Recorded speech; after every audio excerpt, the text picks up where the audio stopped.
Kia ora tātou. I'll start with a quick mihi. Ko Sam Grimshaw o toku ingoa, no te motu o Jersey o ko tipuna. I tipu ake au ki whangarei, noho ana au ki te motu o Aotea. Ko tēnei taku mihi ki ngā tangata whenua o te rohe nei, Ngāti Rehua, Ngāti Wai ki Aotea.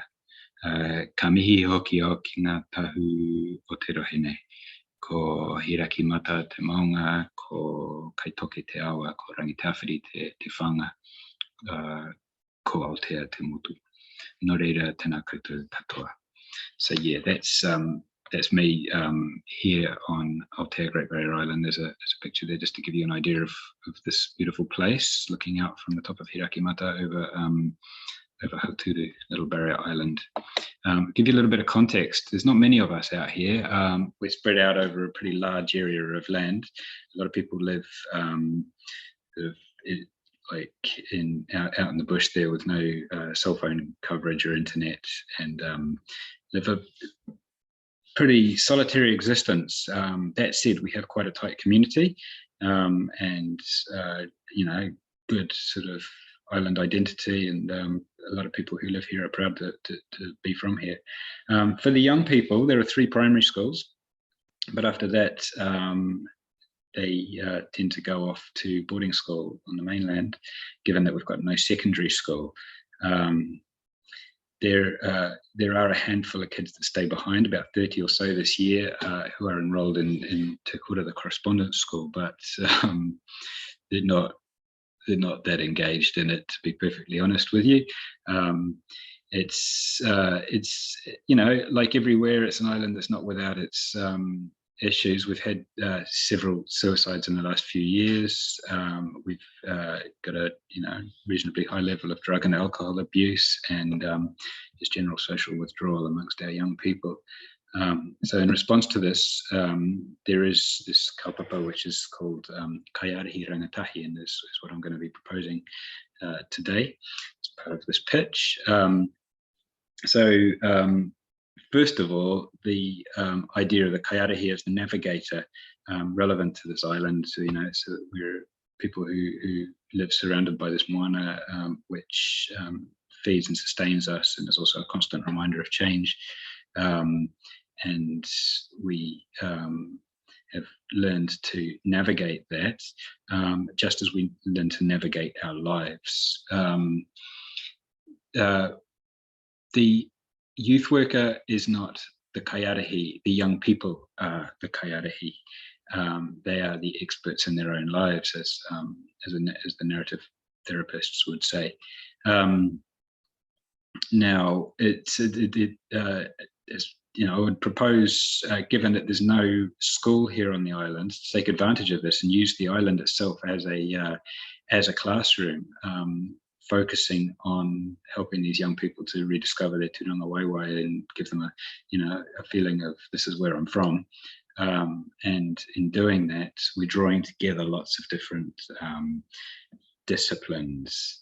It's an integrative approach, which a large part does involve counselling and guidance. So there is social and emotional support for these young people, but a lot of our work also just takes the form of going out there and getting out in the bush or getting out in the sea and feeling the land beneath our feet and connecting that way. There's a strong focus on broadening horizons, in that we try to increase the diversity of social connections that a lot of the young people sort of experience by inviting visitors to the island to come and share their experiences, and also through the mentoring of young people, not just with the older person sharing his or her wisdom and experience, given that they've been on the earth for longer, but also in the spirit of tuakana teina, learning also from the younger brother, from the younger person, about what wisdom they can bring to us, just from their perspective. And in doing so, we can rediscover a little bit of the joy living. Now, goals-wise, we can look at equality and equity as being two quite important goals, but they're also short-term goals, though. So I like to look at the bigger picture, which is liberation, and liberation through self-awareness and self-knowledge, raising critical understanding in the spirit of Paulo Freire.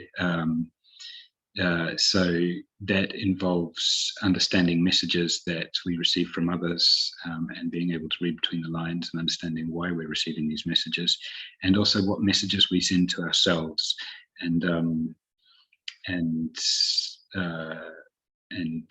being emotionally literate as well, so understanding what we're feeling. And now a large part of this also involves solidarity. Now, by way of explanation on what solidarity is, it's I'd say it's more than just unity. It's unity of purpose, I would say, in that. So most of these projects, which are aimed at kids, are set up by adults and are aimed at young people. We aim to decenter the adult perspective, and sort of put the kids first and foremost. What do they really want to do? How can we provide a safe environment for them to do this in? That's true solidarity, because at the end of the day, kids are not just our future, they are our present. And as long as they are not free, then we are not free. I could talk for hours on that, but I've only got a couple of minutes. Now, one way of helping these kids to gain that literacy, to be able to express themselves, is by fostering the expressive skills needed to do so. And te kōrero and talking to each other is fundamental. It's language is probably one of our most powerful tools, but it's not our only tool. There are other ways that young people or older people also can express their hopes and fears, and that is through traditional art forms, which possibly reconnect us with our whakapapa, or artistic endeavor, artful play. So I'm talking here about things like surfing and tree climbing and stuff. Creative activism, of course. So joining together in a common goal, be it sort of an environmental struggle, against attacks upon our sea and our land, and also acts of compassion amongst each other, which brings us onto manakitanga and a strong value that we try to incorporate in all our relationships with these young people, which is a universal value. It may not have a name in lots of other languages, but it does in many.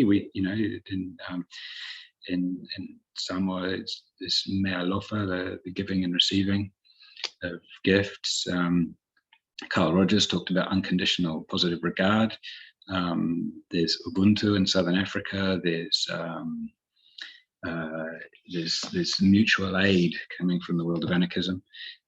This is all integral to the health of our relationships, and will strengthen taha whānau and the strength of the community if we employ manakitanga, and will also strengthen our spirit, our taha wairua.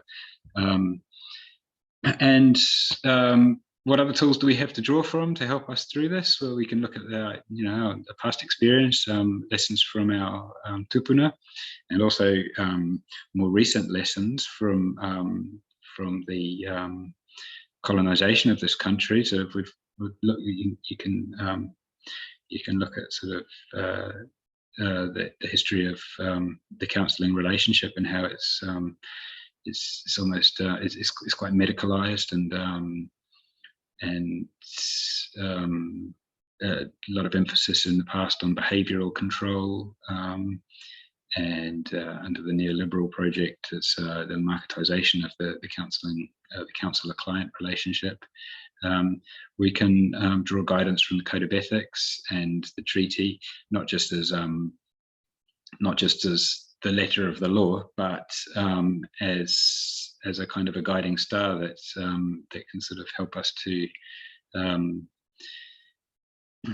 to act